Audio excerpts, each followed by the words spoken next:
Hello everyone, my name is, well, you really don't care what my name is, and today I'm going to take a look at another video. This time though, it's for Death Battle, and it's between Darth Vader and Doctor Doom. It's Star Wars versus Marvel, both owned by Disney, which sucks, but oh well. Anyways, I have been looking forward to this fight because I was curious to see how well this is going to go between two guys who, well, to be honest with you, I actually thought it would have been much better with, Darth Vader versus Batman because of how similar the two are and how different the paths they took. But Doctor Doom, alright, that's fine. And, Batman has already been in two fights, one with Spider-Man, one with Captain America, so I guess they couldn't go for a third. So, time to take a look at this fight and see how they did. Hopefully the animation's good.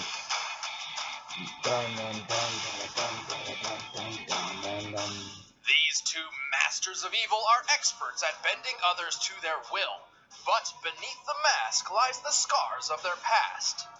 Literally. Darth Vader, Dark Lord of the Sith, and Doctor Doom, Sovereign Ruler of Latveria.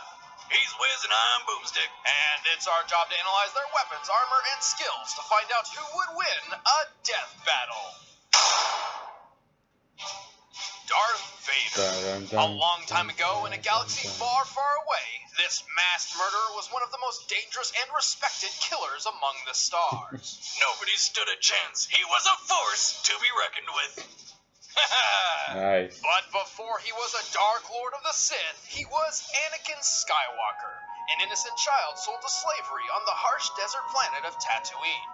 Anakin was a prodigy mechanic, a prodigy pod racer, and a prodigy Jedi. So I'd say the junk dealer who bought him got a pretty sweet deal. You know, apart from the whole ownership of people thing.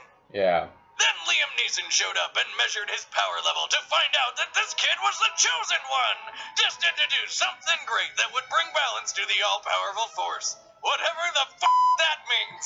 Freed from slavery and trained under Jedi Master Obi-Wan Kenobi, Anakin grew into an extremely powerful Jedi, capable of lifting starships and crushing buildings with just his mind.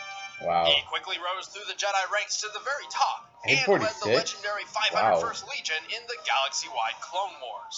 He also grew into a really arrogant and whiny douche. It's all Obi-Wan's fault. He's holding me back. Naturally curious to an extreme, the vast potential of the Force was intoxicating to Anakin. Unable to accept loss and pain, Anakin sought new powers to fix his problems. After a premonition of his pregnant wife's death, he decided he had no choice but to turn to the dark side of the Force for answers. Henceforth, you shall be known as I'm sorry, I just can't get used to that look from the movie. Vader. It looks terrible. Despite being trained in the Jedi's pacifism, Anakin learned that he was really freaking good at killing people and murdered nearly the entire Jedi Order. His punishment? A tearful breakup with his old master and a leisurely dip in a pool of lava. After some pretty intense reconstructive surgery, he was rebuilt as the black-cloaked Lord of the Sith, Darth Vader. Oh, man. If there was anything you hated about Anakin before, don't worry, Vader is nothing like that whiny little prequel bitch. He's a badass through and through with one of the coolest voices of all time. The ability to destroy a planet is insignificant next to the power of the Force. Vader's body Very was badass. sustained by his dark armor, a mobile life support system designed to protect what was left of him and intimidate foes. The suit enhanced his vision, hearing, and physique. With his robot limbs, he could leap dozens of feet and lift several hundred pounds, all without having to use the Force. The armor is even dense enough to deflect lightsaber blows. Unfortunately for Vader, his new body had several problems. The armor was cumbersome and weighed him down. Much of it was mismatched, snagging and pulling on his body. His incessant raspy breathing often kept him awake. His synthetic skin itched constantly, and the control panel on his chest would sometimes beep for no reason at all. You're saying in this technological marvel of an age, we can't fix one person who's fallen into lava? I find your lack of faith disturbing. It's very likely Vader's Sith Master, knowing his new student could become more powerful than himself, included these faults on purpose. While it caused problems for Vader at first, he quickly grew accustomed to his suit's limitations and modified his fighting style to complement his new stance and strength. And while his life support systems are vulnerable to electric overload, should the worst happen, he can use the Force to sustain himself for several hours. Vader wields a dual-phase lightsaber. Unlike normal lightsabers, which are already cool as shit, Vader can manually adjust his to double its length. But if it lasts for more than 4 hours, he needs to consult a doctor. Nice. With his unmatched connection to the Force and training in both Jedi and Sith arts, he's learned a variety of techniques. He can deflect energy blasts with nothing but his hands, anticipate his opponent's next moves, and increase his speed and strength. And though his mechanical limbs cannot channel Force lightning like his master, he can condense and launch a ball of electricity called kinetite. And he can always use telekinesis to lift people up and choke the ever-living hell out of them. A power that would come in handy if you ever had to deal with an annoying co-host. Oh. You don't know the power of the dark side. Using the dark side of the Force, Vader embraces his passion and rage in battle, complementing his extremely offensive fighting style. The angrier he gets, the deadlier he becomes. He's defeated tons of Jedi Masters, including Obi-Wan himself. He matched his secret apprentice Galen Merrick in Force combat, who is powerful enough to move Star Destroyers, and killed a doppelganger of Darth Maul by impaling himself. Oh. Damn, that's dedication. Damn. And finally, after discovering his long-lost son, Vader had a change of heart. He rescued his son by sacrificing himself to destroy the Sith once and for all. Or at least until the next movie comes out. Darth Vader is impressive. Most impressive. There is no escape. Don't make me destroy you. Doom time. Dr. Doom, master of science, sorcery, and his own country, Doom is undoubtedly one of the most dangerous villains in the Marvel multiverse. I mean, just look at him. He looks like death itself. But before he was Lord of Latveria, Victor Von Doom was a gypsy. His What? father was a highly intelligent doctor who died of frostbite, and his mother just so happened to be a satanic witch who accidentally sold her soul to the devil. Wow. Poor orphan Victor was determined to master both science and magic to honor his parents. And he did. By secretly combining technology and sorcery, Victor made a name for himself with a number of miraculous inventions, including a robotic duplicate of himself dubbed a Doombot. Get used to seeing those things. I mean, like every time Doom has been killed, it turns out it was just a Doombot. This isn't Doom at all. It's some kind of Doombot. No wonder he didn't use the ring. It's a complete fake. He eventually developed a machine designed to take him to and from hell itself to rescue his mother. But it blew up in his face. No, like, really, Oh, it wow. blew up in his face. How's he not dead? After the accident, despite his only injury being a single scar, Really? Victor was horrified that his always perfect face had been tainted. Victor ran away to the Himalayan mountains and ended up joining a group of Tibetan monks. He soon put them to work building him an awesome suit of armor to enhance his power and hide his face. He was so eager to get the damn thing on that he put on the metal mask before it cooled down, messing up Ooh. his face even more. That is This terrible. armor magically severed his physical connection to the world, shielding him from the nightmares and transforming him into a cold engine of logic. Thus, he took the name Dr. Doom. Victor, please. No. Call me Doom. That movie With sucks. his new armor, Dr. Doom soon conquered his home country Latveria, claiming the throne for himself. Is he really a doctor? Well, he was expelled from college, but he just gave himself a Latverian doctorate once he was running the country. So, technically, yes. What a cop-out. Those of us with degrees had to work hard for our doctorates. You do not have a doctorate. Yaha, check it out. Got it in poultry science, specializing in the frying. Well, holy shit. Anyway, Doom's armor is mostly made of titanium, but there's way more to it. With it, he's strong enough to lift buildings, survive blows from Thanos' Infinity Gauntlet, and Wow. one-shot the Incredible Hulk. Plus, it has a force field, jet boosters, and energy blasters. And also a Damn. molecular Didn't know he was that expander, bad. which can enlarge small objects he keeps with him. Handy for turning tiny pebbles into giant boulders. Maybe I should look into this science thing. The armor also has numerous methods of energy absorption and manipulation, giving him complete control over all sorts of machinery. It might just be the most overpowered suit in comic history. I mean, it even has pieces of the true cross to protect against Dracula and other undead enemies. What? It not only increases his physical strength, Ow. but also his magical abilities, which includes teleportation, mind transference, demonic summons, mystical blasts, and numerous other spells he's learned over the centuries. Yes, I said centuries. Doom time traveled to the earliest days of magic and learned all he could before returning to the present the normal way, by waiting. Oh yes, I think I'll be immortal Doom is today. such a But badass. as awesome as his armor is, Doom's still a badass without it. One time, Doom found himself stranded on another Earth, buck naked after being switched with his arch nemesis Reed Richards by a celestial. Long story. Anyway, he gets attacked by a lion, which he straight up killed with a single punch. Wow. Then turned it into a pretty sweet suit. Under Doom's rule, his country Latveria prospered. Its people loved their new dictator, though the rest of the world was of a different opinion. Probably because he keeps trying to conquer it all. Well, whether Doom is a bad guy is a bit up for debate. Sure, there was that one time he sacrificed the woman he loved to hell and had her skin turned into leather armor he wore. What? But for a long time, Doom's top priority was actually rescuing his mother from damnation. And he eventually pulled it off. With that off the list, Doom did what any magically powered titan of science would do. He went time hopping to the future. Doom explored thousands of possible future timelines, and what he saw convinced him he needed to take over the world.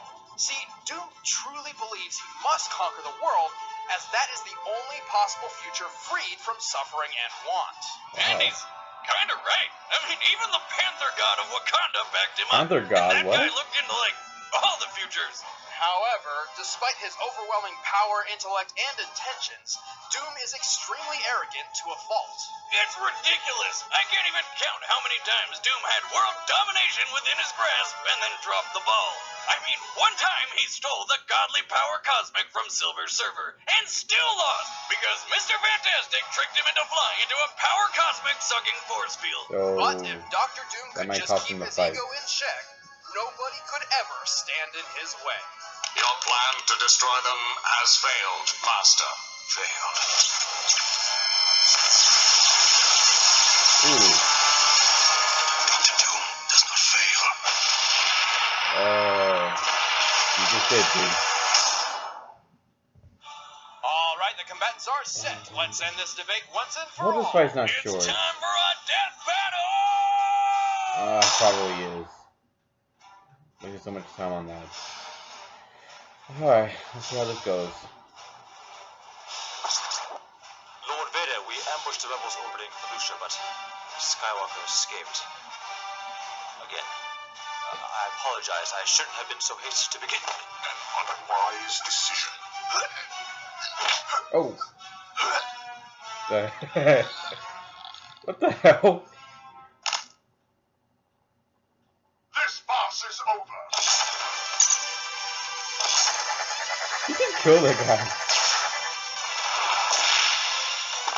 Bow before me. Don't underestimate the power of the Force. Fine. There you go. I can sense it.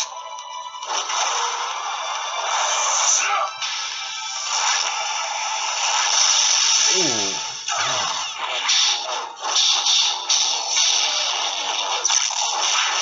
Would die. Cannot escape destiny. Not bad, but kind of wish the animation was like the others. You rat! It is pointless to resist. Oh wow. Dang, that's good, huh? Hey, just broke the camera. Witness the power of the Force. Is that it? Oh. All too easy. What a farce! Enough.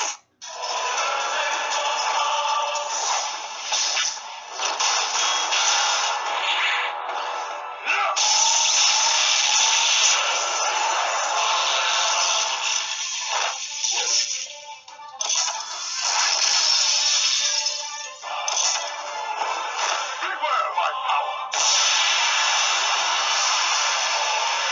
What's going on? What's happening? What's happening? just happened? What is the meaning of this? I'm wondering that myself. Oh, what the fuck? What the fuck? He just killed the T-Rex! Dude, Vader killed the T-Rex! Oh. Oh, wait a minute, man, tell me. Impressive. Enough. It is pointless to risk.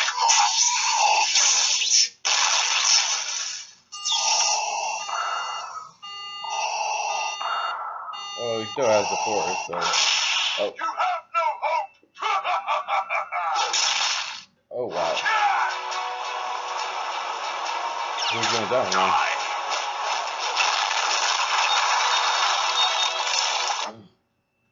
Whoa. Got you. Whoa. Dude! He killed Vader! Vader? No! Whoa. Darth Vader was extremely powerful, certainly capable of obliterating a basic Doombot. However, Dr. Doom himself is in a league of his own. Vader may be the chosen one, but Doom's experience mastering magic and science trump the Sith Lord. Plus, while Vader has proven his strategic prowess over 2 decades of experience leading an army, Doom has successfully led a country and then a whole planet. And Wow. of course, Dr. Doom's armor is absurd. Its magical barriers and separation from the physical world have protected him from reality warping and telekinetic attacks from the likes of Thanos and the Silver Surfer, whose power makes Vader's lightsaber and force choke look like child's play. Even if Vader could get through that suit, Doom's mind is armored by his sheer willpower, preventing any of Vader's force-powered mental reading or manipulation.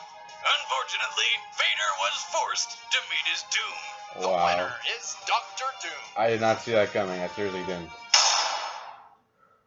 Next time on Death Battle. Who's next? Let's see.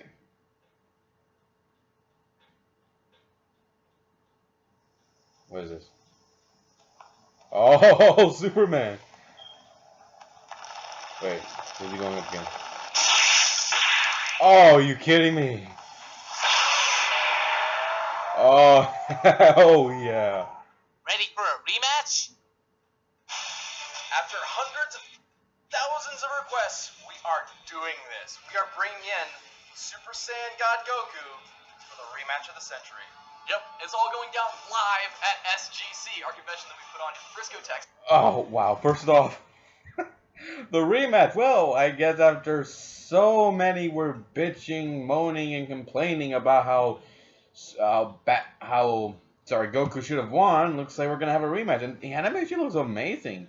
But if they do that, if they bring in, Super Saiyan God Goku, I guess they're going to have to bring in the Superman's God form, because, well, it's only fair. I mean, we reach Goku's ultimate level, you're going to have to bring in Superman's ultimate level too, and I don't think Goku's going to stand much of a chance. I'm still going with Superman. He's my pick to win. This death battle was good. I mean, I wish it was a little longer, but it was okay. The animation, it's kind of like the old ones that he did. Not like the cool animation they've been doing lately, but it's still good. I like how well it went. And I gotta tell you, I was shocked. Shocked that Vader lost. I mean, I actually thought Doom was gonna lose, because Vader, let's face it, we've seen how badass he is and how he's taken on a lot of people before. But you know what? Now that I think about it, yeah, I kind of see Doom winning. Let's face it, Vader has faced a lot of Jedi before, but he's never faced super powered beings like in the Marvel universe. I mean, yeah, he faced Force users like the son and the father and the daughter on Mortis, but those guys are nothing compared to the ones in Marvel. We got Thanos, we got Galactus, we got Apocalypse, we got all these different kind of villains with superpowers, and not just the villains, the heroes as well. We got Thor, got the Hulk, we got Captain America, we got all these other superheroes as well with different abilities. Hell, they got Deadpool, who can't freaking die no matter how much you put him through. But yeah, I as much as I was a little disappointed that Vader lost, I I now understand. Well, Doom, with all these attributes that he has, I'm not surprised. So, congratulations to Doom. Marvel wins, but I'm pretty sure we're gonna get a lot of Star Wars fans saying, "Little Vader should have won. He's stronger than." And, we're gonna get a lot of that. We're probably gonna get a lot of that from people who are gonna complain about about that Death Battle fight. But hopefully they'll save all their complaints for Goku and Superman round 2. So let's see how well that will go. If you guys have a different opinion about this video or about the Death Battle fight, I left some links above and below for you guys to check out this video yourself. So you can check it out and see how this fight went, at least through your view, because I was watching it through my phone. Anyways, take care, everybody. See you next time. I'll give you more love and more entertainment, and hopefully I won't have to do more reactions today. But if I do, I won't mind. But I'm just saying that so much to do today and so little time. So, bye, guys. Oh, I know someone's gonna be pissed at that. He's a Vader fan.